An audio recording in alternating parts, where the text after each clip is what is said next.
On paper, the active denial system sounds clean.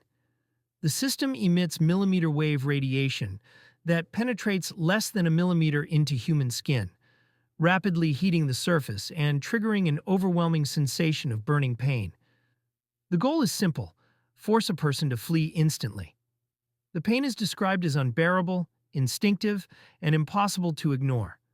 Subjects exposed during testing reported that their only thought was escape, not resistance, not strategy, just survival. The weapon does not leave burns in most cases. It does not break bones. It does not draw blood. And that is exactly why it was considered acceptable at first. But pain is not a switch you can precisely control. Human biology is not uniform. What is tolerable for one person can cause panic, shock, or permanent injury in another. There is no reliable way to know how long is too long. There is no margin of error when the weapon works by triggering the body's most primal fear response. During testing, some subjects experienced lingering nerve damage. Others reported long-term sensitivity and psychological distress. The military quickly realized that while the weapon technically avoided killing, it introduced a new problem: the intentional infliction of extreme suffering without visible evidence. And that crosses a line. International law struggles to define what makes a weapon illegal. Is it the body count? The method? The intent? Weapons like the active denial system challenge every existing framework. They force a disturbing question: is it better to kill quickly or to leave someone alive after deliberately overwhelming their nervous system? This is why the system exists but is rarely deployed. It works. That's not the issue. The issue is what it represents: a tool designed not to defeat an enemy force, but to dominate the human body directly.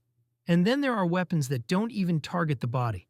Psychological and cognitive warfare has been studied for decades, often under classifications that blur the line between military research and behavioral science. The idea is simple and horrifying. If you can alter perception, you don't need bullets. Disorientation, confusion, time distortion, paranoia — these are not abstract concepts. They are measurable states that can be induced through sensory manipulation, environmental stress, and directed stimuli. In controlled settings, researchers have demonstrated that humans can be pushed into panic or dissociation without touching them at all. The danger here is permanence. Physical wounds can heal. Psychological damage does not follow predictable timelines. When perception is altered, when trust in reality itself is disrupted, recovery is uncertain. And unlike conventional weapons, these effects may not appear immediately. A person can walk away appearing unharmed, only to deteriorate weeks or months later.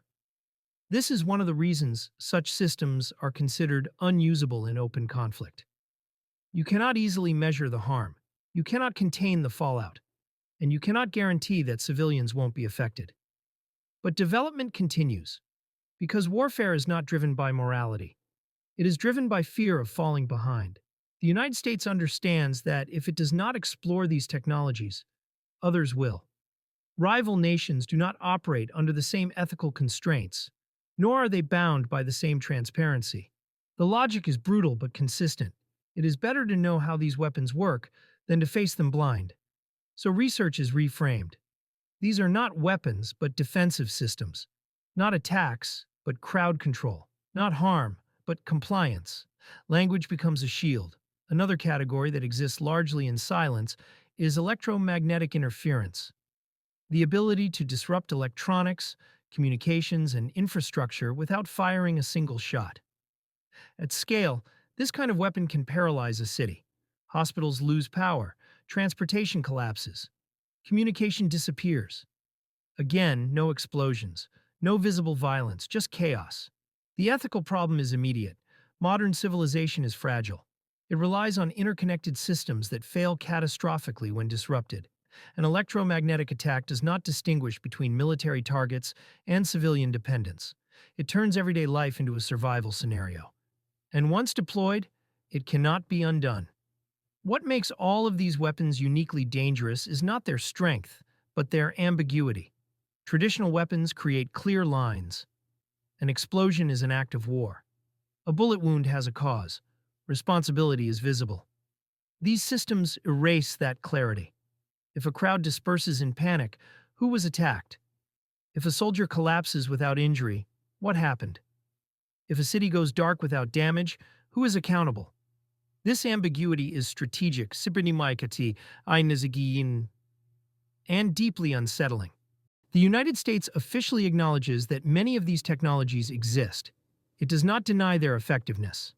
Instead, it places them into categories where use is theoretically possible, but practically restricted.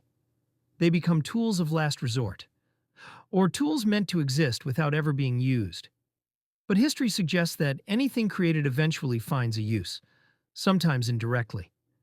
Many of these technologies migrate into domestic law enforcement, border control, and security operations. The justification changes, but the mechanism remains the same. Systems designed for battlefields are repurposed for crowds, for protests, for order, and each step normalizes their existence. The real danger is not that these weapons will be used tomorrow. It's that their presence shifts what is considered acceptable. Once pain without injury becomes a legitimate tactic, the threshold moves. Once psychological disruption becomes a tool, consent becomes irrelevant. This is why these weapons are considered unusable. Not because they don't work, but because they work too well. They bypass armor, they bypass training, they bypass courage, they target the human system directly.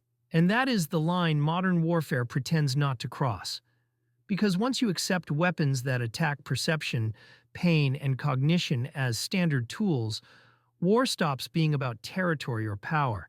It becomes about control over the human experience itself.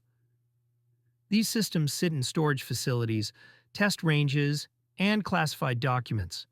They are refined, simulated, modeled. Engineers improve efficiency, scientists reduce unpredictability, lawyers rewrite definitions, and the world pretends they are theoretical. But they are not.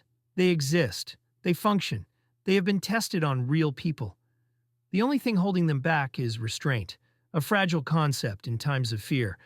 And that is what makes them truly dangerous. Not the technology, not the power, but the fact that once the line is crossed, there is no clear way back.